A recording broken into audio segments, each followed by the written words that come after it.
drives you? What inspires you? Let's ignite your why.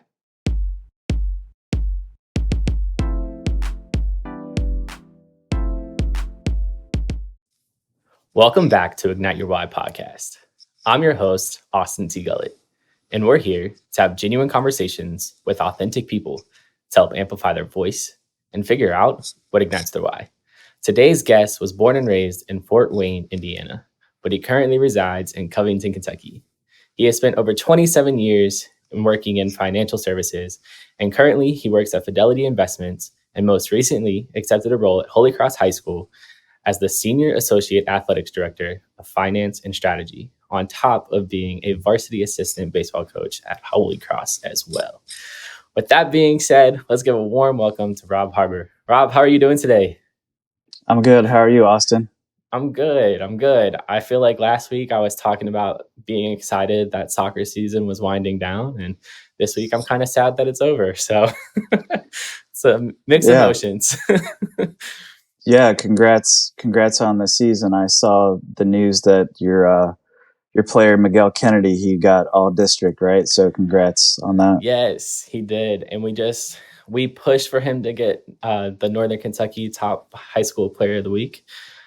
He actually won by one vote. So I was like, it was intense for the last hour. I feel like people were annoyed by me, like sending direct messages being like, hey, vote for Miguel. But we made it happen. Good for him. So enough about me, enough about soccer. Let's get into you. So what is your story? Thanks for giving me this opportunity to tell my story and my journey. It definitely is a journey. So I'll start with my childhood, because that definitely laid the groundwork for where I'm at right now and what guides me. So I am the oldest of four kids. I had a wonderful childhood. My dad, Ron, and my mom, Ramona, raised in Fort Wayne, Indiana. Blue collar upbringing. My dad served in the Vietnam War, and worked in a factory for most of his career. Mom stayed at home, raised the kids, and did some side jobs as well. And being 49 years old now, I can look back and can appreciate the childhood that I had. So I owe a lot to them. And kind of that background, what my parents emphasized for me and my siblings was faith, education, athletics, and family.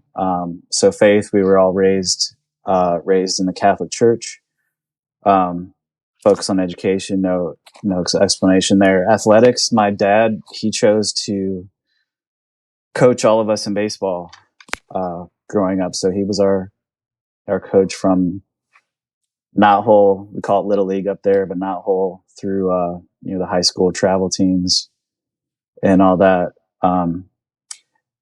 And looking back, I can see that's how he chose to teach us character. He did it through athletics and through coaching and through the game of baseball specifically. So that's where I got a lot of my foundation. So my story, I chose to go to Indiana University in Bloomington, Indiana. Studied finance and economics there, and my senior year, Fidelity Investments came on campus to do some recruiting. Got an interview and was able to secure a job with Fidelity. So that's what brought me here to Covington, Northern Kentucky. I moved here in 1996 to work for Fidelity. Did not know a single person when I moved here, which was a little scary, but it was a great decision. 27 years later, I'm still working at Fidelity. It's been a great place to build a career and grow and build friendships. So that's how I got here, and there's still more to tell, but that's the basis. Is that any questions on that? Oh no, I think it's the one thing that really stood out to me is how you said that your father raised you playing sports, essentially, in a way, because that's kind of what my dad did as well. And I feel like it's so much more than just a competitive game. There's so many life lessons that come with the sport where I try to tell my boys now, it's like as long as we're playing with honor, pride, integrity, and enthusiasm, like that's really all that really matters. Because I was having this conversation earlier today, and it's crazy how a lot of things come full circle for me. Is just when you're playing sports, it's not like winning is fun, yes, but I'd rather teach you how to lose sometimes, right? Because when you get knocked down, how are you going to get back up and keep going? Uh, we're not perfect in life. We all make mistakes, and that's just how life rolls. But it's how do we grow from those mistakes? How do we grow from the adversities that are thrown our direction? And I think it's interesting that sports have that aspect because they not only teach you life lessons, but they let you foster a lot of meaningful relationships as you go on throughout your life.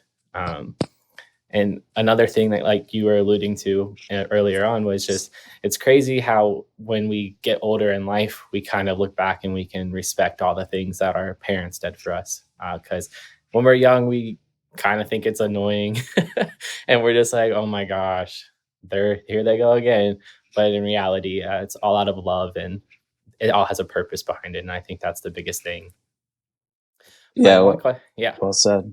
Well said. yeah, Yeah, go ahead. thank you. My one question for you though is, what made you decide to go into finance? I'm curious about that because me, as someone who hates math, I always find it interesting when people are like, "Yeah, like I love math." So I'm just curious. I mean, I'll give you an authentic answer. So, like I said, I was the oldest of four. I'm a first generation college graduate. Um, when I had the chance to go to college, I was going to get a degree where I could make money and be stable financially and not have to worry about it. Again, I had a great childhood. My parents provided for us, but I saw the work they had to do, and Hmm. there was tough times. I wasn't gonna mess up that opportunity to get my degree, and so I knew with a degree in finance and economics that I could get a good job. And I didn't like math either, but I had certainly liked business, and economics is my favorite. So I liked it, but also there was the practical part of I couldn't go be a music major or an art major. You know, that Yeah, wasn't going to fly. Um, so that's why I picked it. Um, and I could expand on that, but that's the direct answer. that's interesting that you didn't like math, but you chose a major that requires probably a ton of math. I couldn't do Well, it. I here's the couldn't do thing: it. we have Microsoft Excel, right? Hmm. I I I don't do math. It's I have Excel that does the formulas and the math. I have to understand it and the concepts. So yeah, I hated finite math when I had to take that, but it's not all math. Yeah. I mean that now that you say it, it makes sense. I love Microsoft Excel. It definitely saves lives, especially when you're budgeting. I've had dreams in Excel. Yeah, that's it's not good. It's not good, but I have. That's hilarious. Well, I kind of want to move on to the core of this whole podcast episode. So, what is it that truly inspires you? But more importantly, what is it that ignites your why? So I've been thinking about that, and it's something that back to that journey concept. It definitely has evolved. I know what it is now, and I'll state it as right. You know what my why right now is finding ways to use my time, my talent, and my treasure to make a difference in my community, to others. And right now, it's definitely faith based. And again, that's been a journey. It's solidly faith based now. Um, but again, it goes back to childhood. I got that framework from my parents. I saw my dad coach. I saw my mom volunteer. They were doing it by example. So I kind of had that instinct from them. And so a little more personal stuff. So this podcast is a really good time, I think, for me to engage with you on this, to reflect, because I'm at a life-changing moment. So my son, I have one son, he's 18. He just graduated from Holy Cross High School, and he just left for college. He picked Transylvania University in Lexington. So he just left. I've been married 20 years to my wife, Tara. So we're empty nesters. So what do I do with the next life stage? So there's been a lot of that soul searching, like you said, what inspires me, what motivates me. And that's where I'm at. I've had I've had adversity, but I've had some good experiences as well. And I've grown from the adversity, like you mentioned, from sports. And that's where I'm at. I'm right now motivated to use my time and my talent, my experiences to give back to the community, give back to others. And we can dig into all that, but that's the short answer. It's interesting to me because obviously, like, I'm not a parent right now. Hopefully in the future, but I know how my parents like felt when they no longer had like me and my brother like playing sports or anything of that nature. It's kind of, you do it for 18 plus years and it becomes your normal, right? You're just used to that. So when you no longer have that, it's kind of just like, oh snap, like how do I go about life? What do I do now? And I think it's interesting that you're taking this time to really focus on yourself and figure out what it is that you truly like want to do, and like God put you on this life, like God put you on this planet to do. Like, this is your purpose. This is what God has destined for you. So it's just interesting how you had 48 years of your life go by, and it's just like, now here we are. When you think everything is set in stone, you're just like, oh, here we go again. It's crazy how life works. And it's just, we're always evolving. We're always growing. And I think that's the biggest thing, is nothing's ever going to be normal, I guess you should say. So constantly changing. So I kind of want to dive into more of that and kind of understand what made you get so involved in the Holy Cross community, but more so coaching baseball. Like, what made you want to do that as well? Yeah, let's start with the baseball. I was kind of thinking that'd be an easy one. So I've been coaching youth baseball on and off for the last 30 years. I started coaching before my son was born, in my 20s. And I did that because, as I mentioned, I had my dad as an example. I love baseball. Just a sidebar, like on how important baseball is to me and my family. So my younger brother, Ryan, I'm the oldest of four, my one and only brother, he had a lot of success with baseball, and he played Division I baseball at Butler University, was an academic All-American. He had the chance to play on the U.S. Junior Olympic team. And then he was blessed to be drafted by the Florida Marlins and played 5 years professional baseball.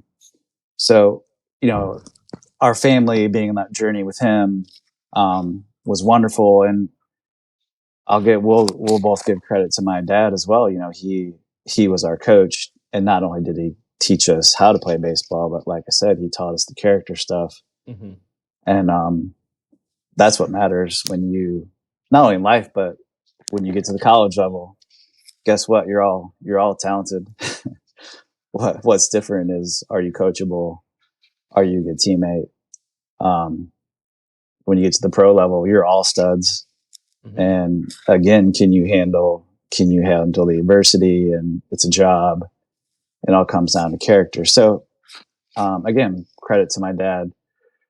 So back to why I coach. So, I liked baseball. I wanted to be involved, and I have a gift for coaching. So, coached off and on the last 30 years.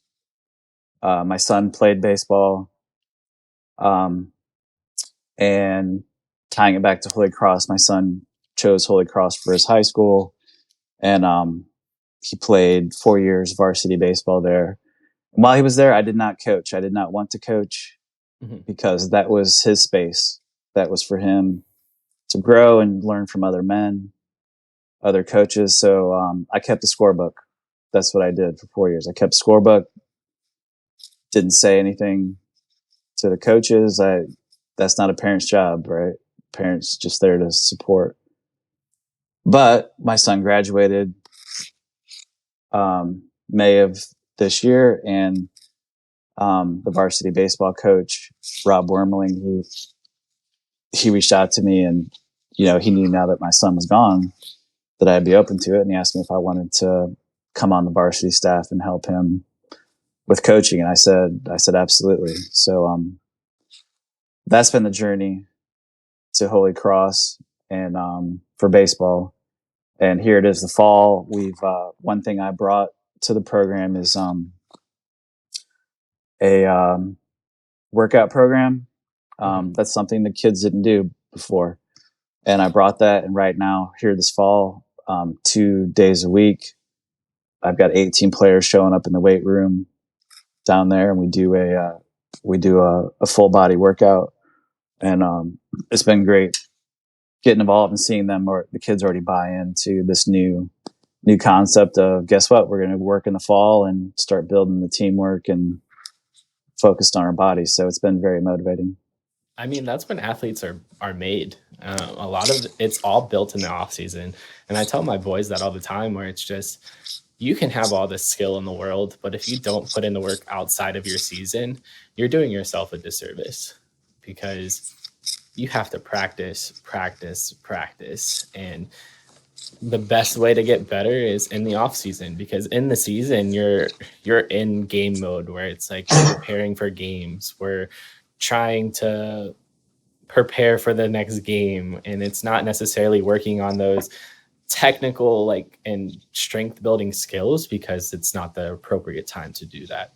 So I think it's amazing how you're doing this now, because it's vital to their success. And I think coaching is a very special thing, and it's very warming. And I love how you took a step back to kind of enjoy your son's high school career and let him kind of flourish and become who he is. Because sometimes when people have their parents as coaches, they think it's like, oh, Johnny is getting playing time because his dad's on the team or something of that nature. So I think that was an interesting approach, and I'm sure he appreciates it. And maybe not now, but later on in life, when he looks back, he'll appreciate it a lot more. So kudos to you. Yeah, thanks, and kudos to you. You don't have, like you said, you don't have any kids yet, and you're taking a coaching role at Holmes. It's awesome to have an alumni. Number one, number two, you have that independent point of view. You're there. You love them all, and they've all got the equal chance to compete. So good for you for being involved right now. It's rewarding. I love it so much, and just being back at my alma mater is the biggest thing for me. Just showing them like, hey, I played here, I went to school here, I'm successful to an extent. I feel like there's always room to grow and become more successful than what it is now. But I think it's interesting to look back and just to see the program from the last 2 years of me taking over, just the small wins we've had. A lot of people doubt us, but that's the part of being a Bulldog. I feel like Yeah. you kind of have that chip on your shoulder, and you have that grit, and you got to fight and earn your respect. And I try to teach it to the boys, but it's hard to teach sometimes. It's a concept that they don't necessarily grasp right away, but eventually they'll figure it out. Yeah, you're laying that foundation, just like my parents did with me, to them. So yeah, absolutely. Of course. I'm curious about this role at Holy Cross that you recently stepped into, the Senior Associate Athletic Director for Finance and Strategy. That's an interesting role to me, especially since I work in athletics. Served as the interim athletic director at Taft for the last 2 months, so it's just intriguing to me. Could you tell us a little bit more about that and what that really entails, and what do you do? I can, and when we're done with this, I'd love to connect with you and learn about how you guys did it at Taft. So, because I'm still learning as well. But so my 27 years at Fidelity, 10 of those years I was in corporate finance. So multi-year plans, budgets, headcount, investments, where are we going to spend our money, capital investments. I got to use my degree that I learned. And that was my favorite career at Fidelity. I've had like 3 different careers there, different disciplines. So I really like that part of it. And again, my son graduated, and I was very involved with the athletic boosters at Holy Cross. So I got to know the athletic director there, and Julian is her name. And Love her. She's awesome. Oh, good. Yeah, she's a servant leader, definitely.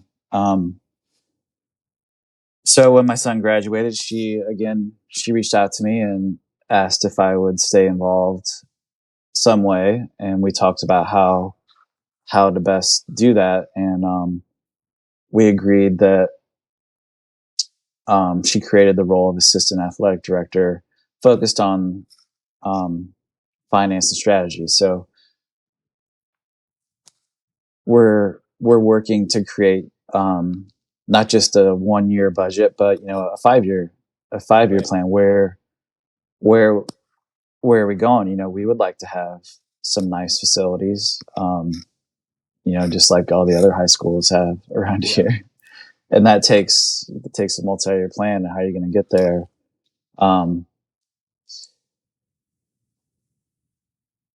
Bringing controls, finances, part of finances, controls.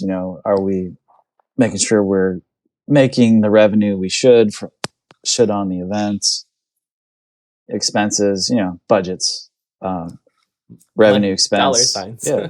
So And just, bringing that discipline to the athletic program was a logical next step for the program down there. And back to what motivates me is using my time and my talent and my treasure. So that lets me use my finance and business talent. And so that's how I got the job. And we're still learning. It's a slow process of building trust with the other leaders down there and coaches and parents, and it's going to take some time, but we've had some wins already with one of the things I'm doing is presenting to all of the parents down there. How when you start a sport, you have a parent meeting. Well, I've been going to the parent meetings and talking to them just about my experience down there with getting involved. We all need parent volunteers, time, talent, treasure. And we've had some successes with that. We've got some people to step up and join some groups. So it's not just the numbers, it's also being a leader down there. So it's been a good start. Hey, small wins are big wins to me. It takes small steps to reach your end goal, and I think this is very important for Holy Cross. And like you said, like you guys deserve the facilities. Your student athletes deserve it. They're Covington kids, so like I love Covington kids, and I feel like they deserve it just as much as anyone else. And it's well overdue. I will say that, well overdue, because they haven't had a soccer field or a football field ever. I feel like they use the grass field, and I think it's called Eva Ferris or something like that. It's not Eva the G. greatest. Yeah, it's not the greatest, but I think that's the thing is you have to start somewhere. And I think with you in this role, like you're going to lay a nice solid foundation. And I can't wait to see where it's at in 5 to 10 years, because obviously it doesn't just change overnight. It's going to take patience, it's going to take time, but I think they have the right person in the role. So I'm excited to see what you can do. Thank you. I'm excited to pick your brain later about how you guys have been doing it at Taft. For sure, for sure. It's a lot different in Cincinnati, I will say that. No, but I kind of want to lead into my next segment here. It's my favorite segment of them all. I'm a huge mental health advocate, and every opportunity I get a chance to talk about it, I will. So, my question for you is just, how have you been taking care of yourself mentally? I also am a mental health advocate, and I'm very comfortable talking about it because I've had some adversity to manage through. So yeah, let's talk about this. Um, so um, my dad, and I've painted the picture how important he was to me. He was a great man. He passed away 10 years ago, and when he did, I handled it in the classic American male way of you don't show emotion, you move on, kind of the way whatever the typical male archetype. That's how I was raised. I mean, he was military, army, Vietnam. That's how he raised us. You know, you deal with it, you deal with stuff, you move on. So that's how I processed his death, and it's not good to hold your emotions in like that. So I went into a really really bad depression over the course of that next year, and it's a horrible feeling. Like the way I described it is there was a hole right here in my chest and my heart, like it was empty, just emptiness. And like I even had suicidal thoughts, and it's mental health. It makes no sense because I had a wonderful wife, I had a kid, I had a great career, but I didn't want to live. Like that's how the depression hits, and it doesn't make sense. That's why it's a disease. It's it's a chemical imbalance. It is something you got to treat. So two things I did that got me out of that. Number one, I worked with my family doctor, and he he worked with me. We found an antidepressant that worked. It takes time. There's a lot of different ones out there. We found the one that worked well for me. But that wasn't enough. I still was struggling, and the other thing that I found was my faith. And I thank my wife. She, at my church, I was at St. Timothy's Catholic Church out in Union at the time. This is before we moved up here to Covington. But they were having a men's group, like just for men to come learn, like watch a video, and then you have a discussion. And she's like, you should go to that. And I did, and that's what I needed.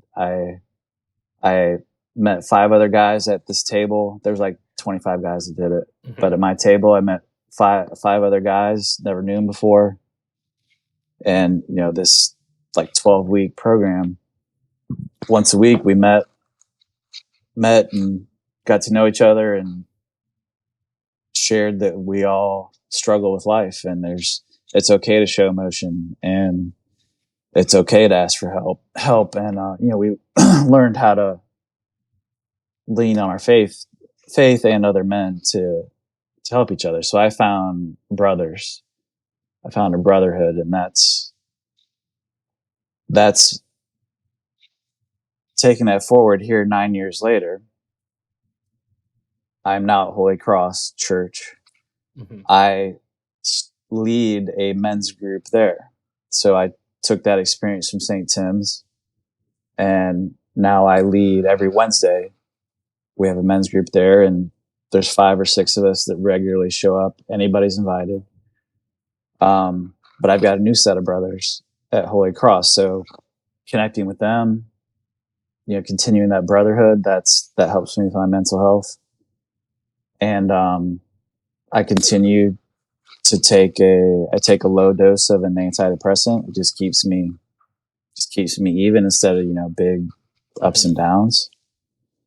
So there's science to it, medication, doctors, but then there's also the faith and the brotherhood part of it. That's how I manage my mental health. Like the worst thing I did when my dad died is I isolated myself. I didn't want to talk to anybody. I didn't reach out to my friends. They wanted me to come, but I didn't want to. And that's the worst thing, is isolating myself. So I found that if I connect with people, especially other men, and be authentic like that, that's the best way to keep mentally healthy for myself. So what do you think? I just want to say thank you, just for being open and being vulnerable. I think that just is courageous and shows a lot of strength of who you are as a person and the growth that you had. Like you alluded to earlier, it's so easy for men to kind of just shut down and kind of suppress everything. It's kind of what we're kind of taught, unfortunately. But I think it takes strength to show those emotions. It takes strength to be vulnerable. It takes strength to talk about those things. And like you said, it's okay to not be okay. It's okay to ask for help. And it's a scary thing when you're in a very dark place and you feel all alone. But in the grand scheme of everything, you're never truly alone. It's just finding the courage to speak up and acknowledge that, hey, this isn't okay. I'm not okay. Is just the first step into healing. And I think along your journey, you had that process, and it's not an easy road. I think with grief, especially, it comes in waves. You're going to have your moments where you're here, and you're going to have your moments where you're down here, but that's life. And I think the biggest thing is, it takes a lot of courage for you to admit the things that you just did. And I appreciate that. And I feel honored that you feel that this is a safe place to talk about that, because it's vital. It's important. And I tell people all the time is you're important. Your story is important. You matter. And regardless of what you're going through, you never know by sharing your story who you're going to be the survival guide for, because there could be someone out in this world that is experiencing something very similar to what you're going through. And just by sharing that piece can give them a little bit of hope. So I just want to say thank you for opening that can, and being that light that someone else might need. And I really do appreciate it. And I think it does show how much strength you have and the growth you've had as a person. So I appreciate it. You're welcome. Thank you. And I'm glad to do it. And I've had those experiences. So it's been many years now. I've been very comfortable talking about my journey. And I shared it even in the workplace. I shared it in the workplace, that's hard to do because it's hard to show weakness there, right? But I did. And one day, one of my teammates, a long-term friend of mine, he's my age as well, 40, 49. He's like, "Hey man, can we go down to the cafeteria and grab a coffee?" I'm like, "Sure." We sit down and he says, "Look, I'm suicidal. I'm struggling with this and that." And he came to me because he knew it was safe to open up. And we ended up going back upstairs and calling his family doctor, like, "Hey, you need to go see your doctor today." And he did. And he got help, and he's still my teammate to this day. And he's still there. He's good. But that was a good example where you got to open up, because then you don't, your friends, your people around you, they need someone to talk to. Yeah. You never know when you're going to be that light for someone else. And I just want to tell you one thing. Never, never, never, ever say it's a weakness to show your emotions, right? It's not a sign of being weak. It's a sign of being strong, because it does take strength to be vulnerable. And I never want you to think that just because I'm showing a little bit of emotion that it's a sign of weakness, because it's not. So moving forward, just think like it is a sign of strength. It is a sign of vulnerability, and it's the true authentic self. And I think that's the biggest thing, is we have to change that conversation. It's not a weakness to show your emotions. It's a strength. You do it. It's such a, I mean, society's changed a lot in the last 10 years, but Mm-hmm. like, are you a John Wooden fan? Yeah, I'm All familiar. right. Yeah.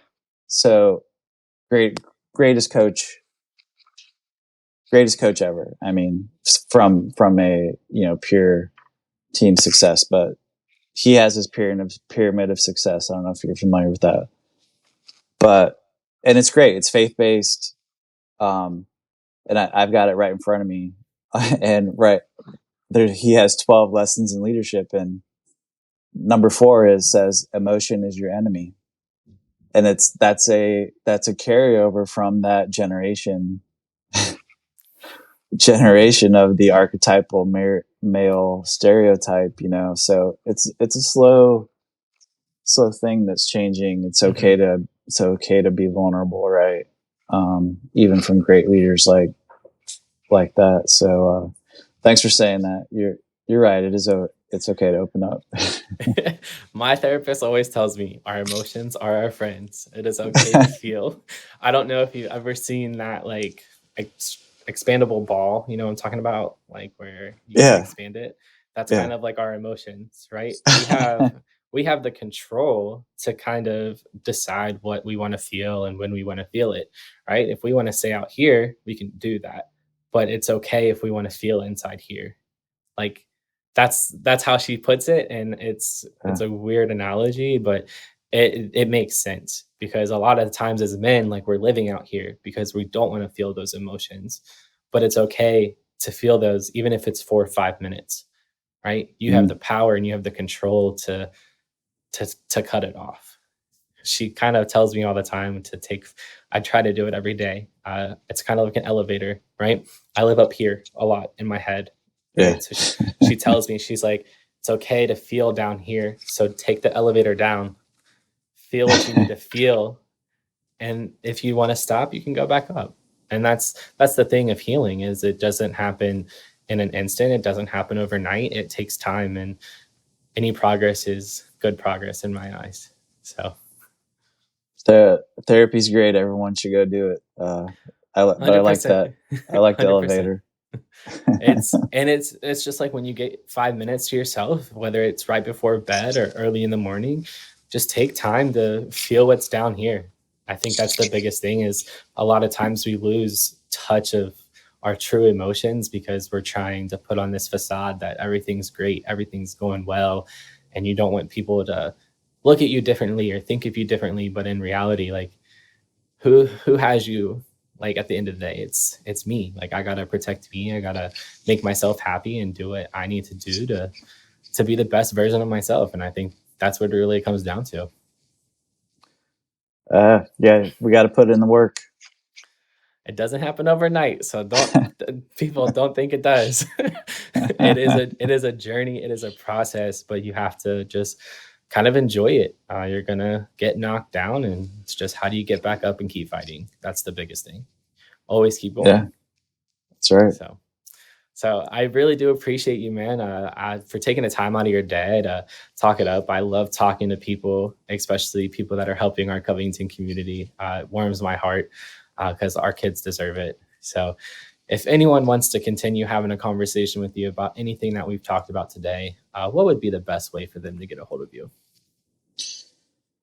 Um, so yeah, thank you again for the opportunity to share my story, and Of course, of course. and uh and again, it's great doing it with someone else that's making a difference here in the local community as well. Um, the best way, the most public way, is LinkedIn. My LinkedIn profile is the only social media that I have. Um, I'll send you the link. You can put it in the comments. That's the best way to get a hold of me. I check my messages in there. Um, I do have an Instagram page, but it's actually my band, so we didn't talk about that. But I've been playing guitar and performing at bars for 20 years. Okay, And Bob. so there is an Instagram page, but it's the band. It's the band page. So That's we pretty won't talk dope, about though. I mean, if y'all want to go check him out, go check him out if you're local. Nah, man, I we really do appreciate it. we played in Covington twice. We played down in Mainstrasse recently at Creative House of Art and Design. Chad is what it's called. They've got a speakeasy, and then I know Chad. the I know the owner. yeah, he's a good guy. Yeah. And then we played at Pandemonium, right there in Latonia, just up from Holmes and Holy Cross. So yeah, come check us out in Covington. It's 500 is the name of the band. We'll put that in the comments too. All right, I'll make sure to check it out. Just let me know when you're performing. My dad loves that kind of stuff, so I'm pretty sure I Okay, can pull him out of the house. let's do it. No, I appreciate you, man. I do appreciate you taking the time out of your day. I know things can be super hectic for a lot of people nowadays, so appreciate you, and I appreciate everyone for listening in. I'm going to put all of Rob's information in the description below. If you all happen to reach out to him, please just make sure you notate on how you found him. We will greatly appreciate it. Again, thank you all for tuning in. Make sure you give us a follow on all social media platforms. It's at Ignite Your Why. That's INGYTE, not with an I. You can find us anywhere on TikTok, Instagram, Twitter, Facebook, you name it, we're there. So make sure you give us a follow. Again, thank you guys for tuning in. And always remember, find your purpose, ignite your why, and I'll holler at you later. Peace.